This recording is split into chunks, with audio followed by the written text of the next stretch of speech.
Bueno, estamos en un nuevo vivo de GLEC y en esta oportunidad nos visita Valentina Campi, psicopedagoga, que trabaja fundamentalmente con adultos mayores y específicamente con aquellas personas con demencia. Y, digamos, convinimos en abordar este tema, básicamente porque hay cosas que no se pueden detener y una de ellas es el paso del tiempo. Entonces, el tiempo inexorablemente pasa, el tema es discutir el cómo pasa.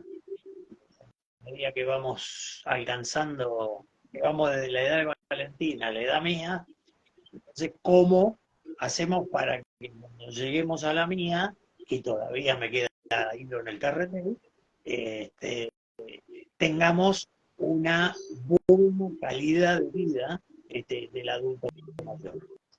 Entonces, Valentina nos va a ir comentando uno a uno estos que dimos llamar los 5 pilares. Eh, Son 5 importantes, podemos hilar finito, hilar más, pero empecemos por lo básico. Entonces, empezando por lo básico, eh, vamos al tema de la salud en general del adulto mayor.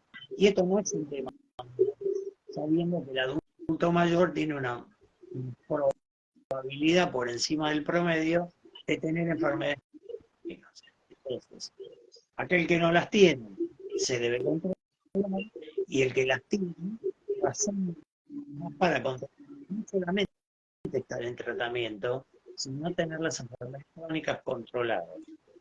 Que eso, bueno, es tema de otra charla. Pero ahora enfoquemos en este de pilar número 1, chequeos médicos.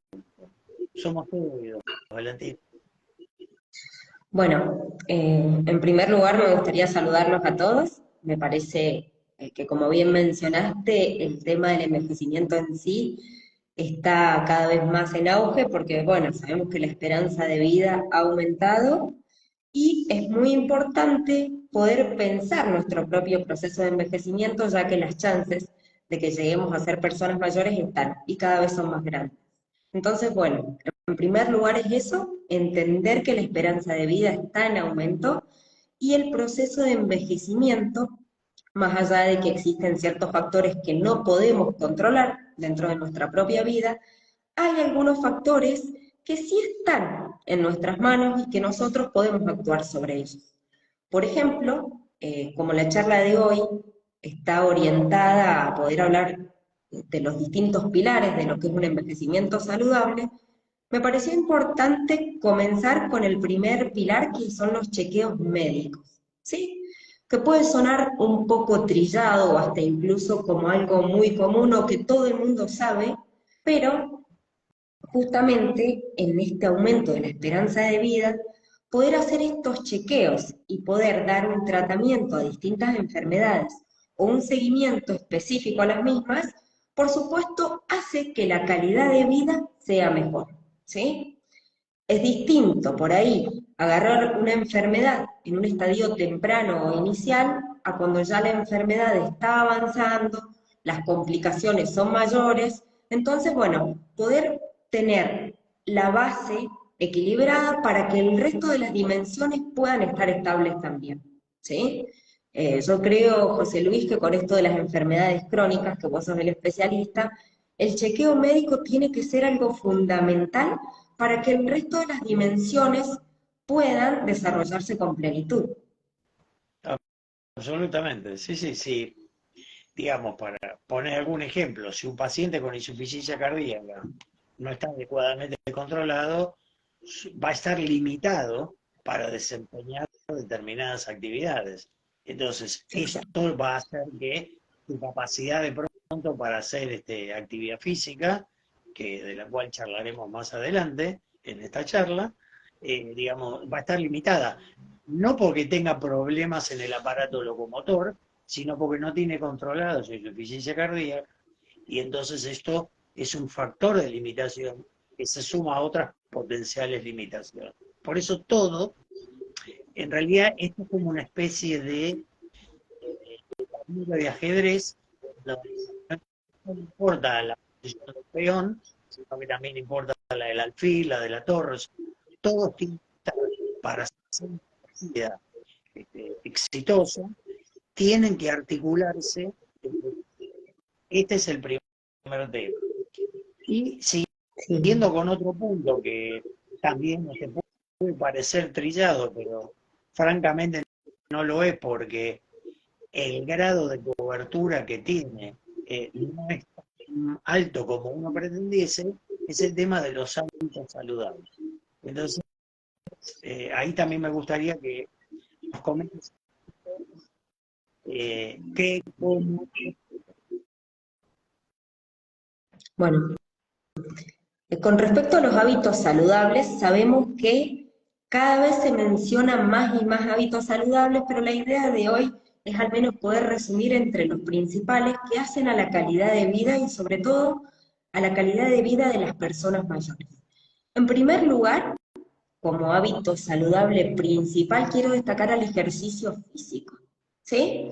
Que bueno, vuelvo a repetir, es muy típico hoy por hoy, bueno, saber que hay que hacer ejercicio físico porque nos hace bien y demás, pero bueno, ¿qué hay detrás de ese ejercicio físico para tener un envejecimiento saludable?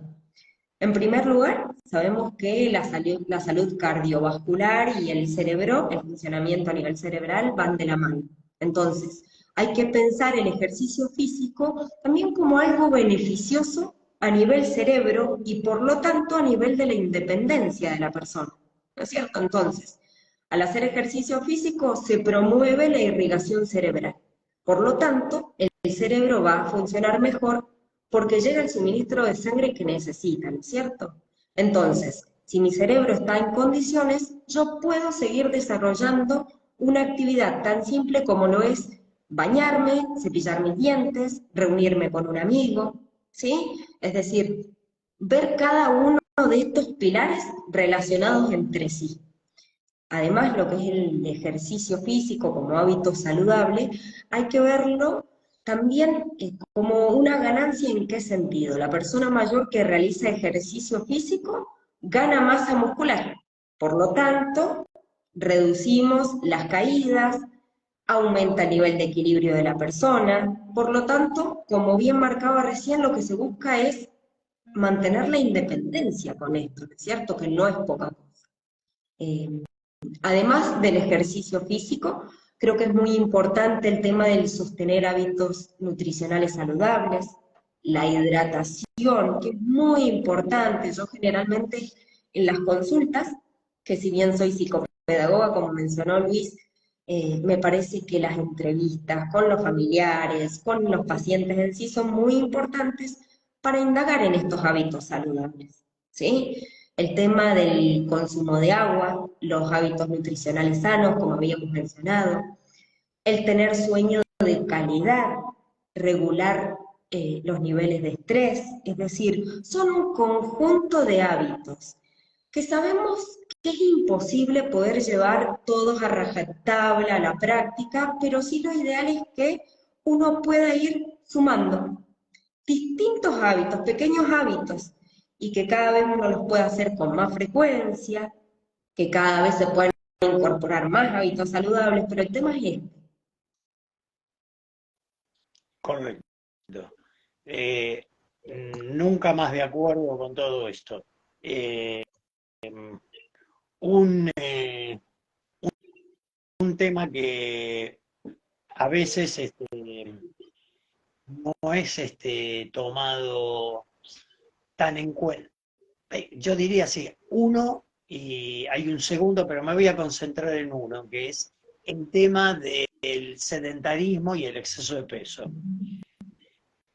Digamos, dado que en general un adulto mayor tiende a moverse menos, tiende a moverse menos, y que de pronto su ingesta no es alimentación, es de lo más ansiada, entonces eso tiende a aumentar el peso. El exceso de peso tiene múltiples problemas. A nivel cardiovascular, a nivel locomotor, cuanto más exceso de peso tenga, más dificultad para moverse. Si más dificultad para moverse, entonces eso hace que menos, se mueve menos, probablemente se socialice menos. Una serie, están todas las cosas en casa. Exacto. El tema de la alimentación, la actividad física, viene de la mano también del exceso de peso. Es un problema en la sociedad actual y que los adultos mayores no estamos exentos de ello. Mucho, muy por el contrario, estamos más expuestos. Si bien la razón es diferente, de pronto en los niños ese consumo de bebidas azucaradas, en nuestro caso es el tema de una mayor sedentarismo. Y esto es una de las cosas que tenemos que... Y ya que lo mencionamos, sigamos tocando este tema, que es otro aspecto importante de la socialización. Bueno, también al hablar de los pilares para llegar a tener un envejecimiento saludable, creo que es muy importante poder hablar de participación social, ¿sí? Muchas veces en el imaginario social está la idea de que las personas mayores son solitarias, que empiezan a fallecer redes de apoyo para la persona, que la persona tiende a aislarse, cuando en realidad sabemos que no necesariamente es así y que justamente la participación social otorga múltiples beneficios a la persona, ¿sí? El sentir que pertenezco a un grupo, que puede ser una red de apoyo informal, pertenecer a alguna asociación o alguna institución específica, hacen que la persona tenga una red de apoyo emocional, ¿sí? La persona al tener esta sensación de, bueno, pertenezco a un grupo, no solo brinda beneficios a nivel cognitivo, sino también desde lo emocional, la autoestima se ve sumamente favorecida por esto, ¿sí? ¿Por qué? ¿Qué pasa? Fíjense qué distinto es ver a una persona mayor que está todo el día encerrada en casa, viendo televisión, con poco contacto social, a aquella persona que pertenece a algún grupo, que puede ser algún grupo religioso, algún taller de memoria, por ejemplo, o el asistir o pertenecer a un grupo de alguna actividad física, como puede ser un grupo de yoga, de pilates. Es decir, es muy bueno poder pensar a la vejez también con posibilidades de participación social, ¿cierto? Que, como decía recién, este imaginario social está muy fuertemente vinculado a ideas de soledad, aislamiento y una imposibilidad, ¿no es cierto?, como de la persona mayor, de poder sentirse plena en este aspecto. Bueno, ahí también, digamos, agregaría un par de cosas que, digamos, debemos revertir. Una es que hoy la sociedad, en general, pero por lo menos en Argentina, no tiene un espacio destinado al adulto mayor. Es como que el adulto mayor se jubila para poner un punto de corte, digamos, a la actividad laboral y marcar una especie de bisagra. El adulto mayor se jubila y ya está, ya pasó a otra categoría, ya está, digamos, no sé si tuvieron oportunidad alguno de ustedes de ver la película El Pasante, en donde Robert De Niro interpreta a un paciente, a un individuo ya retirado que ingresa a trabajar a una compañía, creo que era una compañía de marketing, una cosa así. Bueno, el detalle no está ahí, el detalle está en que lo miran como mucho raro, pero resulta ser que su experiencia permite aconsejar a muchas personas, particularmente a la dueña de la empresa, incluso sobre un problema de pareja importante que tenía la dueña, y termina teniendo una relevancia trascendente y no simplemente un bicho raro un veterano que se metió en un área en donde está copada por... Entonces, este tema es un tema que debiéramos revertir, ya que hay mucha cantidad digamos, se espera que hacia el año 2050 el 21% de la población de Argentina tenga 60 años de edad. Entonces, vamos a tener a un quinto de la población arrumbada en un costado y no la vamos a hacer integrar, que todo ese conocimiento que acumularon no lo puedan volcar al resto de la sociedad. Y ahí tenemos otro tema también, que es el tema de la depresión. Digamos, primero que todas estas situaciones de falta de socialización, de pérdida de la habilidad hace que el paciente pueda sentirse deprimido. Y la depresión es un pésimo socio para cualquier situación. Pone el agravante que muchas veces la depresión es vista como, y bueno, es un daño colateral, tiene es una adulta mayor, y claro, ¿cómo no se va a deprimir? Perfecto, si se deprime, podemos tratarlo y debemos recuperar a ese paciente. En lugar de decirle, y bueno, no, bueno, no nada. Y bueno, no, vamos a avanzar con esto, vamos a confirmar el diagnóstico, vamos a tratarlo y vamos a reinsertarlo en un ambiente social. Y a tomar en el sentido positivo de la expresión, toda la experiencia que esa persona tiene, y todo lo que tiene para dar a esta altura del partido. Entonces, la socialización tiene también estos beneficios. Protege la depresión, y la depresión, insisto, es el gran enemigo en cualquier situación. En el adulto mayor, mucho más. Y bueno, ya que tocamos el tema de habilidad cognitiva, hablemos un poquito de lo que es estimulación cognitiva en esta etapa tan particular de la vida. Bueno, cuando se habla de estimulación cognitiva, que es un término muy común o muy famoso en estos tiempos, pero que realmente pocos saben en qué consiste la estimulación cognitiva en sí. Bueno, la estimulación cognitiva se trata de poder aplicar distintas técnicas, distintas estrategias para poner en juego mecanismos atencionales, para poder trabajar la memoria, el lenguaje, la percepción, ¿sí?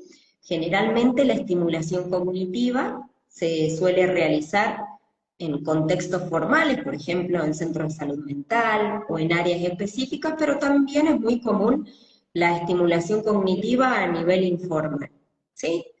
Por ejemplo, ¿en qué consiste en sí la estimulación cognitiva? De que yo pueda mantenerme activo mentalmente, ¿sí? Que como bien mencionaba José Luis recién, que la jubilación no necesariamente implique jubilarse mentalmente. ¿A qué voy con esto? Es muy importante darle al cerebro algún tipo de estimulación. ¿Cuál puede ser un ejemplo concreto en la vida diaria que yo puedo llevar a la práctica sin ningún tipo de inconveniente? Por ejemplo, la lectura de libros, la lectura de diarios digitales o diarios en papel, la resolución de sopa de letras, de crucigramas. Si toda la vida me gustó jugar al truco o juegos de cartas, bueno, no dejar de hacerlo, porque la estimulación cognitiva justamente lo que hace es poner en juego distintos mecanismos cognitivos, ¿sí? Es muy importante que justamente después de la jubilación se puedan brindar espacios, José Luis, y en esto me gustaría saber tu opinión, espacios de estimulación cognitiva, pero no necesariamente a personas que ya tienen algún tipo de deterioro o alguna enfermedad instaurada, sino también brindar talleres de estimulación cognitiva para sujetos que envejecen y están sanos, que están bien, que quieren realmente poder mantener sus funciones cognitivas o mejorarlas y no llegar justamente a presentar una enfermedad para dar opciones de estos tipos de talleres, ¿no? Sí, estoy totalmente de acuerdo con vos, Valentina. Digamos, todo, así como uno no tiene que empezar a hacer actividad física cuando nota que el cuerpo no da más, sino que tiene que hacerla desde antes para mantenerse y tener una mejor calidad de vida a lo largo del tiempo, la estimulación, cuando uno tiene actividad laboral, en general tiene estimulación cognitiva, porque Exacto. ahí, digamos, es más, uno muchas veces está sobreestimulado cognitivamente y Sí, emocionalmente.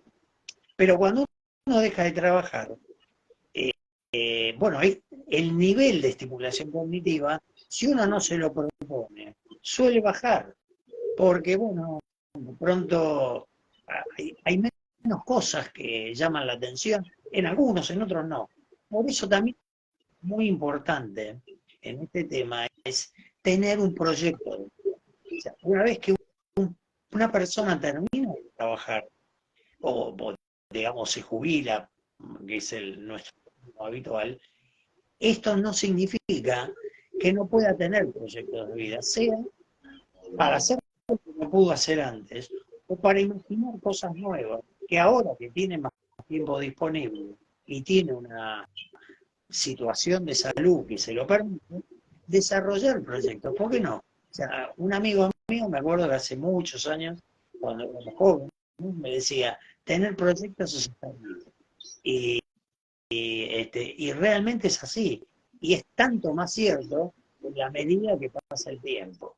Entonces, tener esos proyectos hace que uno, si va a hacer un proyecto, que no hace falta construir de ir a Marte, simplemente hace falta tener una determinada, algo, una actividad. Entonces uno comienza a pensar, bueno, ¿y esto cómo lo hago? ¿Dónde busco información? Va y la busca, trata de resumir eso, sacar conclusiones, poner eso en marcha. O sea, todo ese ejercicio mental es una estimulación cognitiva. O sea, son varias las funciones cognitivas, no es simplemente esta, pero digamos, esta es de lo más gráfico, en donde no solamente esto estimula cognitivamente al individuo, sino que además este proyecto de vida es tener un objetivo, eh, un para qué, la vida, y esto es un motor.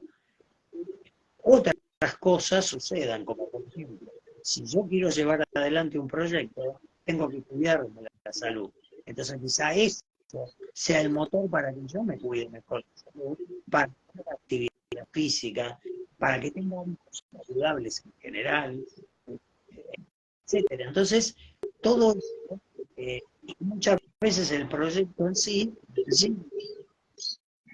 per se, a una socialización también. Yo tengo que hablar con exacto. este, como para discutir cosas, preguntar. Entonces, digamos, esto es un motor muy importante. Los proyectos siempre son motores. Y a esta altura de la vida, los 60 cada vez son más importantes. Uno se de la vida. Entonces es otra etapa de la vida con otras características. Y esto también Sí, hace esta concepción hacia el envejecimiento saludable. sí, José Luis, en esto que vos planteás me parece muy importante el tema de proyecto de vida y que hoy un poco los que están en este vivo también empiecen cada uno desde el lugar donde está a transmitir otro mensaje de lo que puede llegar a ser el envejecimiento. ¿Sí? ¿Por qué? Porque muchas veces uno, en este imaginario social que tenemos o en estas ideas arraigadas que nunca nos cuestionamos generalmente, pero que solemos transmitir, la importancia de empezar a evitar comentarios del tipo, no, si ya está muy grande para hacer eso, o ya está muy grande para ir al gimnasio, o para querer ir a pintura, por ejemplo. porque de esa forma nosotros con nuestro propio discurso también muchas veces limitamos a que la persona pueda participar en distintas actividades. Entonces vos fíjate que hay que ser muy cuidadoso porque, fíjense, hasta incluso es casi inconsciente que uno puede llegar a decir este tipo de comentario y no sabemos el impacto que puede llegar a tener en la persona mayor. Cuando justamente lo que nosotros buscamos es que la persona tenga una mejor calidad de vida y una mayor participación en distintas actividades. Entonces creo que cada uno de los que están hoy acá, también es muy importante que cada uno desde su propio lugar pueda empezar a cambiar el mensaje, ¿no?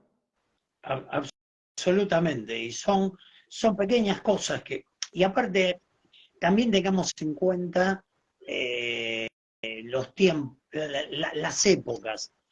Yo recuerdo que cuando llego al colegio, muchos años atrás, generalmente decir a alguien, casi todos los compañeros teníamos, y uno mismo, tenían sus apodos. Entonces decís, bueno, mira el gordo. Bueno, pero, digamos, y este parece un viejo. Bueno, estas cosas hoy tienen la sociedad tiene otra sensibilidad. Podemos discutir en otro momento si está hipersensible o no. No, no es este el espacio para discutirlo. El tema es que la sensibilidad es diferente. Y entonces, uno de los temas es precisamente, como decía Valentina, evitemos estos calificativos de mínima valoración, porque en realidad no sabemos si puede o no puede, si quiere o no quiere. Bueno, vamos a hacer esto, y yo actuaría en principio como si el adulto mayor quisiera y pudiera hacerlo. Si en el camino hay dificultades, vemos cuáles son las dificultades. Y quizás las dificultades son menores, se sortean rápidamente y vamos para adelante. Y el beneficio, pensemos que, digamos, cuando uno es joven, es como tener $100 en el bolsillo. Hablamos de dólares. Bueno, ustedes me entenderán. $100 en el bolsillo y tener que gastar uno. Cuando uno es un adulto mayor, ya no hay $100, hay $10 en el bolsillo. Y gastar uno de 10 no es lo mismo que gastar uno de 100. Entonces, las reservas que uno va teniendo son menores y hay que cuidarlas, porque al ser menores, si uno las daña, el impacto final que tienen es mucho menor. Y esto se hilvana de alguna manera con otro tema que me gustaría preguntarte, Valentina, que es el tema de las emociones en los adultos mayores, que ya estamos anticipando que tienen un rol trascendente. Bueno, con respecto a las emociones, creo que también es importante empezar a darle validez a ese mundo emocional de las personas mayores que muchas veces se anula, ¿no? Al asumir que las personas mayores son personas con algún tipo de enfermedad, discapacidad, que ya no pueden hacer, creo que en ocasiones se deja en un último plano realmente el plano de las emociones, que cobra un valor fundamental en la calidad de vida de las personas a nivel general y por supuesto en las personas mayores, que es de quienes hablamos hoy. A medida que envejecemos, van aconteciendo distintos eventos en la vida, como puede ser la pérdida de seres queridos, la jubilación, distintos eventos que por diversas razones hacen que la persona sufra un sacudón desde lo emocional, ¿no es cierto? Entonces me parece muy importante poder empezar a validar ese mundo emocional de la persona mayor. Doy el ejemplo de lo que es la jubilación o de lo que es la pérdida de seres queridos, que suele suceder en esta etapa vital, más que nada para que como familiares, como profesionales, empecemos realmente a dar un espacio para estas emociones. Que las personas que atraviesan distintos procesos puedan realmente atenderlas y no necesariamente descartarlas, ¿no? Uy, ser mayor implica estar deprimido, entonces, si yo una persona mayor que está triste, desanimada, aislada, lo asumo como algo totalmente normal para la edad. Y ojo, ojo, porque muchas veces esto de normalizar que vejez es sinónimo de tristeza, de depresión, nos lleva a ignorar señales que realmente tenemos que atender. Absolutamente. Y aparte, muchas veces, la expresión, lo que puede variar es la expresión de las emociones, de Sí, pronto, pero la emocionalidad existe y es mucho más exacto. sensible, es mucho más sensible. Entonces, digamos, tampoco significa que uno vaya a tratar al adulto mayor como a un bebé, digamos, ¿No? no, porque es un adulto mayor, pero, digamos, hay que darle espacio a que exprese su emocionalidad, si no eso termina dañando en el cuerpo. Toda aquella emoción eh, negativa que no puede ser experimentada adecuadamente, termina impactando negativamente en la salud. Entonces, expresarlo, y de pronto quizás dándole espacio para escuchar simplemente, que puede ser útil como para que el adulto mayor exprese sus sensaciones. Esto es muy común, digamos, a mí en lo personal, hace 15 días, en el lapso de una semana, este, fallecieron dos amigos muy allegados a mí, y realmente fueron dos pérdidas que me impactaron muchísimo, muchísimo. Y, y, digamos, eso me permite, digamos, una cosa es que uno lo hable por lo que ha aprendido y otra cosa es que uno lo hable por las vivencias que ha tenido.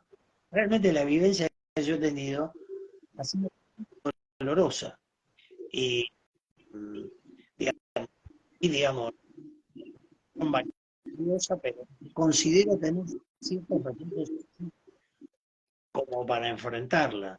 A pesar de lo cual, me dejó un par de días knockout.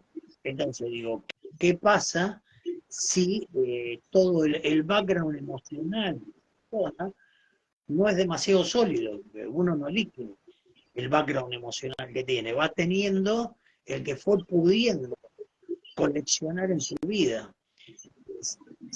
Siempre estemos atentos a esas cosas porque, digamos, insisto, eh, en el adulto mayor lo poco es mucho, porque tiene mucho impacto en su vida. Entonces, todo lo que uno pueda hacer para poder, con el bienestar y evitar para no de pronto disminuir la autoestima y decir, déjame que esto ya, vos no lo podés hacer, lo hago yo. No, probablemente, cosa que es muy habitual, sobre todo en los familiares, en los pacientes adultos mayores. Claro, de pronto es más rápido hacer algo por uno mismo. Lo que pasa es que hay que ver qué impacto tiene sobre el adulto mayor. Entonces, una vez, dos veces, tres veces, entonces, ¿qué puede decir? Yo no sirvo para nada. Entonces, se, se va para adentro como el caracol, roja, se guarda, y bueno, y entonces ya no vive, dura. Y no tenemos que durar, tenemos que vivir.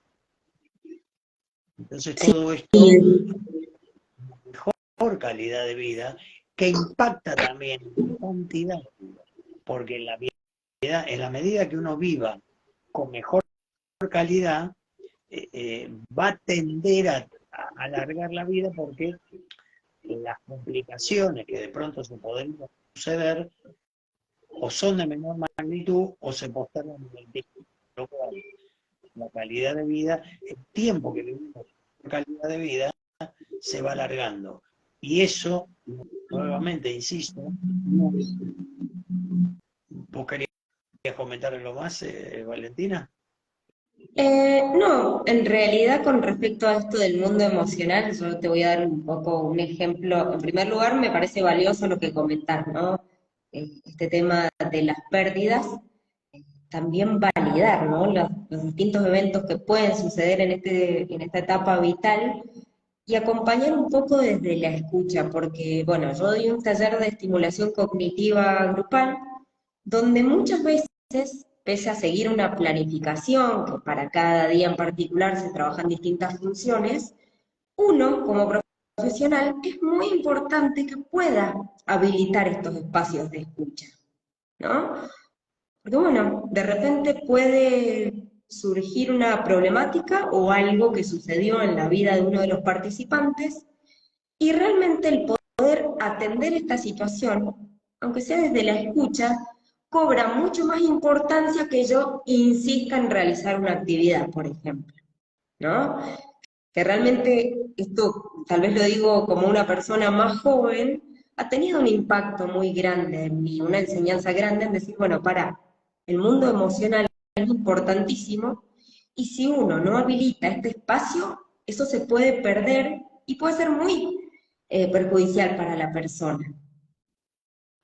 Mira, a propósito de eso, yo recuerdo que, y me quedó muy marcado, cuando yo comencé a trabajar en la industria farmacéutica, a principios de 1995, eh, al poquito tiempo que ingresé, había un taller de construcción de equipos de trabajo. Y el instructor, en uno de los ejercicios, que lo hicimos como mucho de lo que hicimos mal, nos decía, miren, uno tiene, dice, ¿saben por qué tenemos dos orejas y una boca? Y claro, nosotros lo miramos y diciendo que tendrá que ver eso con construcción de equipos. No, no sabía, bueno, dijo, eso significa que tenemos el doble de lo que hablamos. Lo cual es cierto, porque también en mi experiencia eh, como médico asistencial, me pasó que muchas veces yo percibía que en algunos pacientes era mucho más importante en el espacio de la consulta darle un buen lugar a que el paciente pueda presentar problemáticas que lo tenían, eh, digamos, comprometido emocionalmente.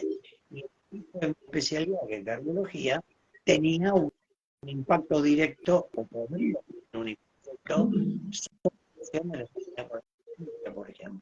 Entonces, eso fue muy importante y me, me abrió la cabeza para, digamos, escuchar cada vez más y hablar cada vez menos. Y realmente creo que esto es una marca que yo pude dejar en la atención en el sentido, bueno, escuchar temas que eran de la vida de los pacientes, que con el tiempo iban en confianza conmigo y bueno, me lo manifestaban en la consulta. Y a mí realmente yo después evalué que esa era una inversión de tiempo, no Claro. lo contrario, porque de pronto yo podía hacer mucho más por la salud de los pacientes, escuchando su problemática y que todos si es que la tenía, hablar no hacía falta, digamos, era escuchar, si hay algo que podía aportar, lo aportaba, pero por lo menos el escuchar ya era parte del tratamiento. Y eso es muy importante y en la medida que eh, cada vez más los lazos sociales se van cortando por distintas razones, entonces el hecho de tener a alguien que escuche, pero no que ponga la cara, sino que escuche activamente, con atención, esto es fundamental porque quizá eso hace mucho más que muchas otras, de, diría, puede hacer mucho más que hasta prepararle la comida. A veces Sí.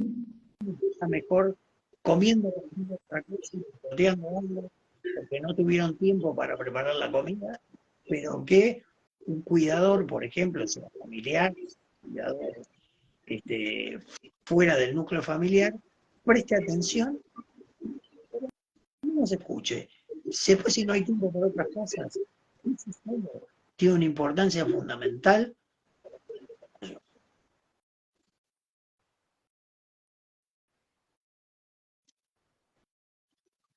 ¿Algo más tenés para comentar, Valentina? Si no, también podemos dejar espacio. Si alguien quiere hacer alguna pregunta, estamos abiertos. Y bueno, no se les ocurre ahora, después se lo pueden mandar a Valentina o a nosotros, para que le demos una devolución al comentario. Bueno, yo un poquito para cerrar, José Luis, creo que más allá de que hemos repasado un poco a nivel general los pilares de un envejecimiento saludable, que la idea sí después es armar una publicación resumiendo un poco también estos puntos, más allá de que quede en vivo, dejar el mensaje de que en este envejecimiento saludable es muy importante, a modo de cierre, flexibilizar la rutina, ¿sí? Si bien sabemos que la rutina puede ser beneficiosa en cuanto a hábitos de sueño, hábitos de alimentación saludable y demás, es muy importante darle distintos desafíos al cerebro y no hace falta por ahí cuestiones muy complejas o difíciles. Doy un ejemplo de esto en lo cotidiano, como puede ser el tipo de lectura que elijo. Y esto doy un ejemplo personal que a muchos les puede llegar a servir. Generalmente tendía a leer cuestiones relacionadas con lo que es psicogerontología o psicopedagogía en general, y dije, bueno, necesito diversificar y empezar a leer algo distinto, ¿no? Entonces empecé a leer sobre otros temas, tal vez eh, que pensé que no eran de mi interés, o el poder, no sé, desayunar o ir probando cosas distintas, es decir, evitar quedar estancado siempre en lo mismo, que el cerebro no deje de sorprenderse pese en la edad que tenga. ¿Sí? Eso sí me parece importante como para dejarle a cada uno de los que están acá y que pueda cada uno poder aplicarlo en su rutina diaria, el diversificar la rutina, flexibilizar la rutina. Absolutamente. Bueno, vos, digamos, construyendo sobre esto que estás comentando, hoy en día en algunas escuelas médicas, no acá en el exterior, pero están, digamos, viene la movida con mucha fuerza, eh, se utilizan distintos métodos como para eh, abrirle la cabeza a los residentes, pues esto se hace mucho con los médicos residentes, como parte de su formación. Por ejemplo, analizar conducta de los pacientes tomándolas de algunas películas. O sea, más que, es una película, bueno, veamos las escenas y, digamos, aprendamos de las películas. Y por otro lado también, muchas veces se hace la discusión digamos, de obras de arte, de pinturas, esculturas, para, Sí, digamos, abrir la cabeza y decir, bueno, ¿qué tiene que ver esto con la medicina? Bueno, en apariencia nada, pero cuanto mejor persona sea, la cabeza más abierta tenga, como, más allá de médico, como persona que está en el área de la prestación de servicios, mejor profesional. Entonces, sí. es fundamental. Mejor persona, igual, mejor profesional. Entonces, abrir el campo sirve ser a la persona y, como vos decís, flexibilizar al cerebro y estimularlo con cosas diferentes para que no se acostumbre a que siempre tomamos café con leche con tostadas en la mañana. Así que Totalmente. bueno, te agradezco muchísimo en nombre de GLEC esta participación tuya, que no será la última, sin duda. Tenemos muchos temas para desarrollar. Así que, bueno, muchas gracias a todos los que participaron. Y bueno, nos veremos en otro, en otra oportunidad con temas vinculados con adultos mayores. Digamos, es una temática que creemos que hay que darle un espacio bastante importante. Muchas gracias, Valentina, y nos vemos en Gracias, José Luis, un placer, como siempre. Bueno, Y gracias a todos los que se unieron también. gracias a todos y espero nos acompañen en el futuro también. Gracias. Chao.